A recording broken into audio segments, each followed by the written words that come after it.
ഉൽപ്പത്തി പുസ്തകം 28-ാം അധ്യായം 1 മുതൽ 9 വരെയുള്ള തിരുവചനങ്ങൾ. അനന്തരം ഇസ്ഹാക്ക് യാക്കോബിനെ വിളിച്ച് അവനെ അനുഗ്രഹിച്ച് അവനോട് ആജ്ഞാപിച്ചു പറഞ്ഞത്: നീ കനാന്യ സ്ത്രീകളിൽ നിന്ന് ഭാര്യയെ എടുക്കരുത്.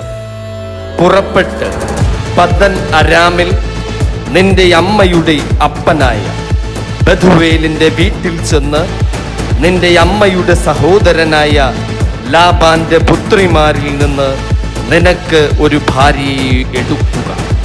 സർവശക്തനായ ദൈവം നിന്നെ അനുഗ്രഹിക്കുകയും നീ ജനസമൂഹമായി തീരത്തക്കവണ്ണം നിന്നെ സന്താനപുഷ്ടിയുള്ളവനായി പെരുക്കുകയും ദൈവം അബ്രഹാമിന് കൊടുത്തതും നീ പരദേശിയായി പാർത്തതുമായ ദേശം നീ കൈവശമാക്കേണ്ടതിന് അബ്രഹാമിൻ്റെ അനുഗ്രഹം നിനക്കും നിന്റെ സന്തതിക്കും തരികയും ചെയ്യുമാറാകട്ടെ.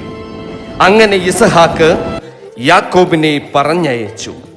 അവൻ പദ്ദൻ അരാമിൽ അരാമ്യനായ ബഥുവേലിന്റെ മകനും യാക്കോബിന്റെയും യേശാവിന്റെയും അമ്മയായ റബേക്കായുടെ സഹോദരനുമായ ലാബാന്റെ അടുക്കൽ പോയി. ഇസ്ഹാക്ക് യാക്കോബിനെ അനുഗ്രഹിച്ച് പദ്ദൻ അരാമിൽ നിന്ന് ഒരു ഭാര്യയെ എടുപ്പാൻ അവനെ അവിടേക്ക് അയച്ചത്. അവനെ അനുഗ്രഹിക്കുമ്പോൾ നീ കനാന്യ സ്ത്രീകളിൽ നിന്ന് ഭാര്യയെ എടുക്കരുതെന്ന് അവനോട് കൽപ്പിച്ചത്.